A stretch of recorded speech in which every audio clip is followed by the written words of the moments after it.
By the way, I just noticed we have a French speaker in the crowd, and she might not have any idea what we're talking about. I will just briefly summarize it in French a little bit. Depuis hier, on parlait de notre prophète qui s'appelle prophète Nuh.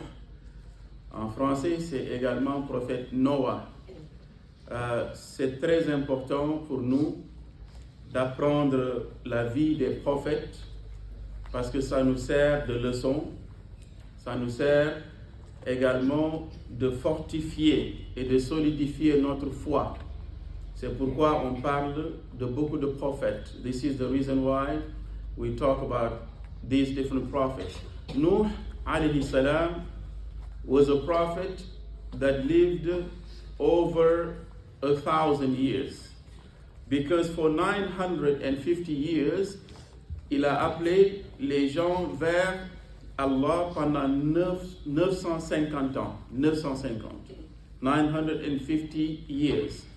Nuh alayhi salam, as we mentioned, calling the people to La ilaha illallah.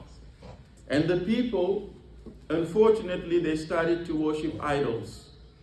You know, it is during the time of Nuh alayhi salam that the practice of worshipping idols started. During the time of Adam, of course, there was no idols. During the time of Idris, there was no idols. But it is during the time of Nuh alayhi salam that people started worshipping idols. But how did this start? It started before Nuh. There were some people in the city who had some forefathers, some ancestors. They were good people. They were very good people. Because they were good people, when they passed away, when they died, Shaitan came to them.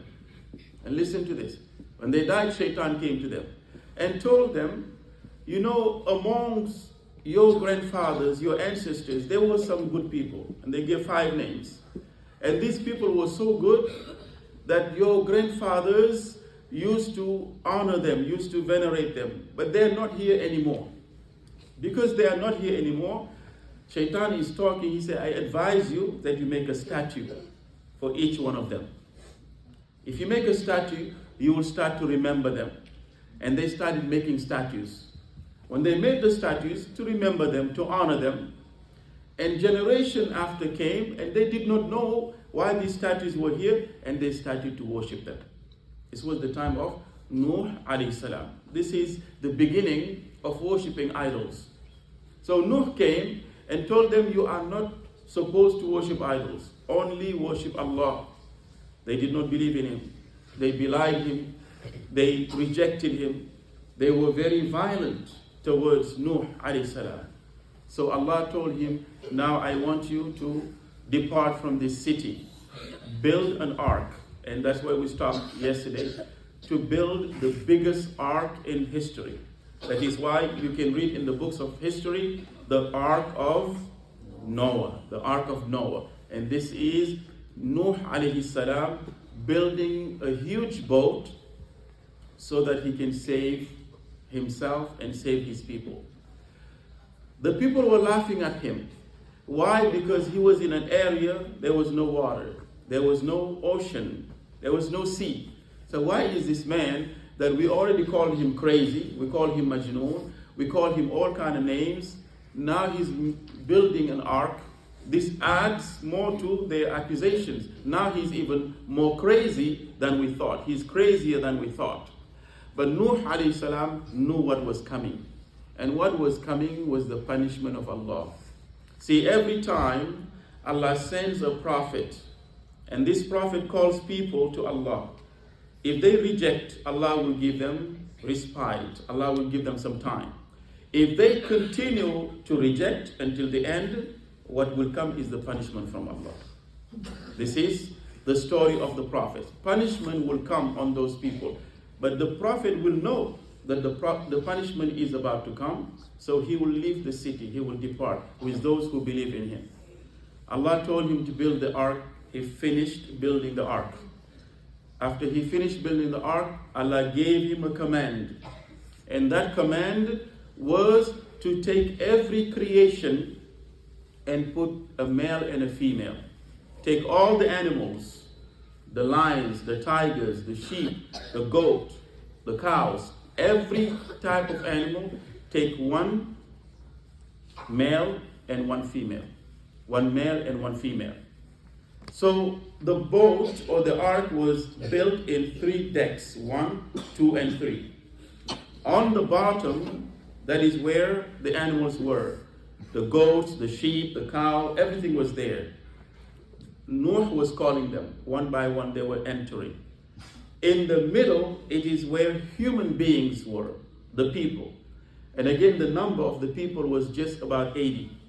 Only about 80 people who believed in Nuh. They were in the middle deck. On the top, according to historians, it was birds that was on the top deck. Now the boat is fully charged, people are in it, and the punishment is about to come. Allah Azza wa Jalla gave order to the sky to rain, to pour rain down non-stop. Allah Azza wa Jalla gave the order to the earth to bring out the water. This is known as Deluge. This was the end of time during that period.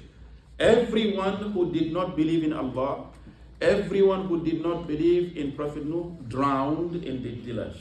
Everybody died. It was considered as an end of the world. But the only people who were saved were the people of Nuh and the animals that he put on his boat. Even one of his sons and one of his wives. It was not all his wives, he had several. One of his wives, so by the way, several wives, that means everybody should have several wives. Is my wife listening? Sorry, honey. But the reason is, Prophet Nuh alayhi salam had several wives. So one of the wives did not believe in him. And his son did not believe in him. So you see, sometimes, even the prophet, your own family may not believe in you. So when he told them, come with me, the son said, and the wife, and some of the people, we are going to climb the mountain, and we are going to be saved. And he was begging Allah. He made dua. He said, Ya Allah, my son is among my people. He's my people. And Allah Azza wa Jalla, he replied, he is not among your people. Your son, even though he's your son, but if he does not follow the order of Allah, if he does not follow Tawheed, he's not part of your people. So somebody being your wife, your son, your mother, your father, your family, if they don't follow Islam, they are not your family. We Muslims, our family is our Muslim brothers and sisters. This is our first family. Innamal mu'minuna ikhwa. Brothers and sisters are believers. If anybody is not a believer, he is not part of your family.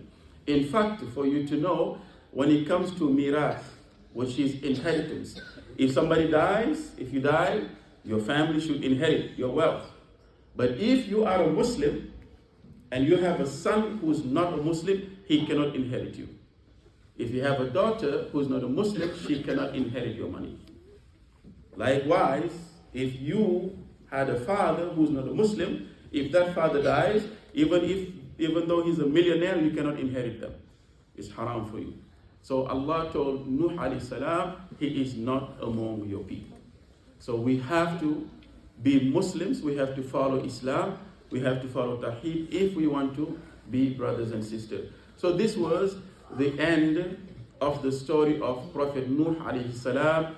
All the people and the animals, they embarked and sailed to what is known today as Arafah.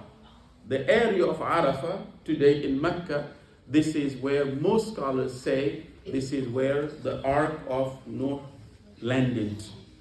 And it landed on the day that we celebrate today as Yawm Ashura.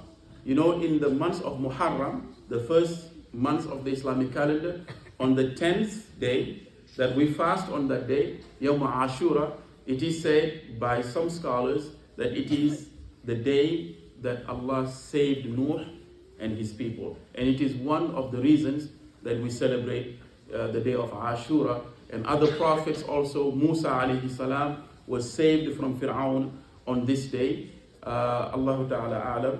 Inshallah, tomorrow we are going to start the story of Prophet Hud alayhi salam, even though he's not from the hood, but his name was Prophet Hud. We're going to start that tomorrow, inshallah.